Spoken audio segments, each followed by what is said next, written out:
اظہار کیا تھا. ہم کو ان سے یقین ہے کہ دستور کے خلاف وہ کسی بھی بل کی اور اس بل کی کوئی حمایت نہیں کریں گے. میں بڑی ذمہ داری کے ساتھ یہ بھی اعلان کرتا ہوں کہ جمعیت علماء کسی سیاسی پارٹی کی طرح سیاسی نفع نقصان کی بات نہیں کرتی. وقف اللہ کی ملکیت ہے. ہمارے دستور نے ہندو، مسلم، سکھ، عیسائی ہر طرح کے اوقاف کے تحفظ کی گارنٹی دے رکھا ہے.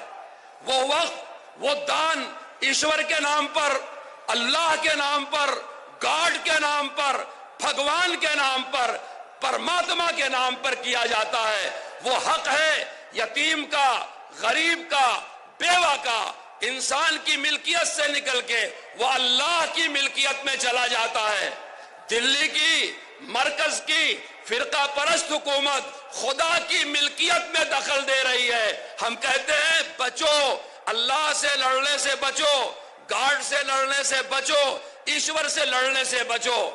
ہم قطعاً یہ وعدہ نہیں کرتے کہ اگر آپ نے امنڈمنٹ 2024 وقف بل میں سپورٹ کر دیا تو ہم آپ کی مخالفت کریں گے. ہم بالکل یہ نہیں کہتے. ہم یہ بھی نہیں کہتے اگر آپ نے حمایت واپس لے لیا اور بل کو رد کرنے میں ہمارا ساتھ دیا تو ہم آپ کا ساتھ دیں گے. مسئلہ ساتھ دینے کا، مخالفت کرنے کا نہیں ہے. یہ بڑی چھوٹی بات ہے. جمعیت علماء ایک دینی جماعت ہے. وہ مسلمانوں کے ووٹ کا سودا کبھی نہیں کرتی.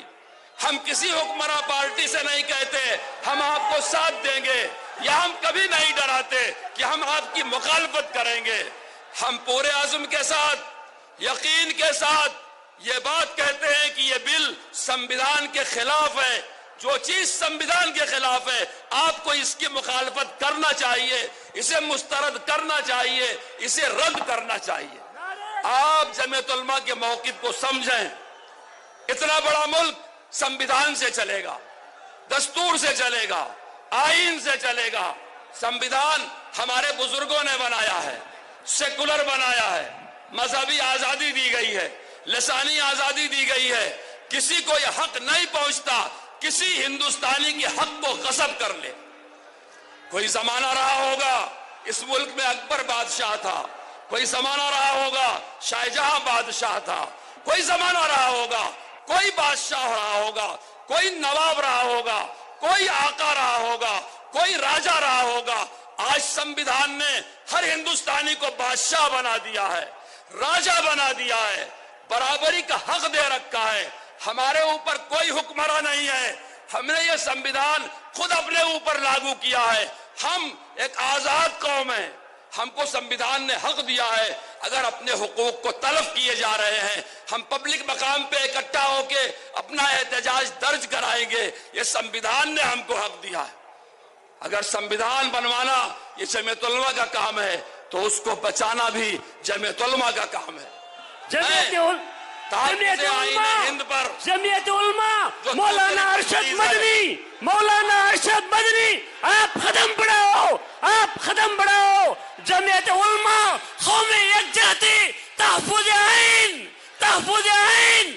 جمعیت علماء ایک مرتبہ اپنے جھنڈوں کو لہرا دو. نعرہ تکبیر، نعرہ تکبیر. ہماری آواز حکومت کے ایوانوں کانوں تک پہنچنا چاہیے. بیٹھ جاؤ، مجھے اور باتیں کہنی ہیں. یہ کوئی سیاسی جلسہ نہیں ہے کہ میں آپ کو جوش دلا رہا ہوں. ایک دینی جلسہ ہے، امیر الہند کی صدارت میں ہو رہا ہے. بڑی تعداد دیندار مسلمانوں کی ہے.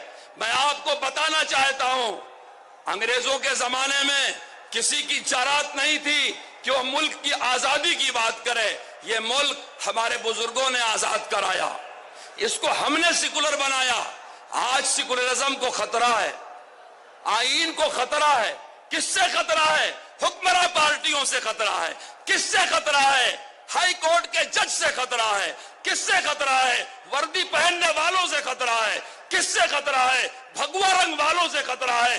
یہ میں نہیں کہہ رہا ہوں، میرے دیش کا سپریم کورٹ کہہ رہا ہے، بلڈوزر کے فیصلے میں کہہ رہا ہے، موب لنچنگ کے فیصلے میں کہہ رہا ہے، لڑکیوں کے ساتھ تحفظ معاملے میں کہہ رہا ہے.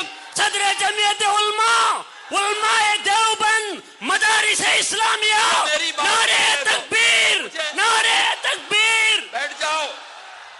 میں سچائی بیان کر رہا ہوں، سچائی کو ماننا پڑتا ہے، اس کا جواب نہیں ہوتا۔ جب سپریم کورٹ کہہ رہا ہے آئین خطرے میں ہے، سپریم کورٹ کہہ رہا ہے بلڈوزر کی کارروائی اسمویدھانک ہے، سمویدھان ہم نے بنایا ہے، دھرم نرپیش اس کو ہم نے بنایا ہے، قربانیاں ہمارے بزرگوں نے دی ہے۔ آج جمعیت علماء سمویدھان بچائے گی۔ اس تحفظ آئین کے متعلق ایک تجویز ہے جو پیش کریں گے آندھرا و تلنگانہ کے جنرل سیکریٹری مفتی محمود زبیر صاحب، وہ تشریف لے آئیں اور اس کا متن پڑھ کر کے سنائیں۔ آپ غور سے سنیں۔ ہم سمویدھان کی حفاظت کی جنگ کو اخیر تک لے جانے کے لیے تیار ہیں، کوئی ہم سے ہمارا حق چھین نہیں سکتا۔ ایک وقف امنڈمنٹ کا مسئلہ نہیں ہے، ہم سمویدھان کے ایک ایک پکتی کی حفاظت کریں گے، اس کے خلاف کسی کو نہیں کرنے دیں گے۔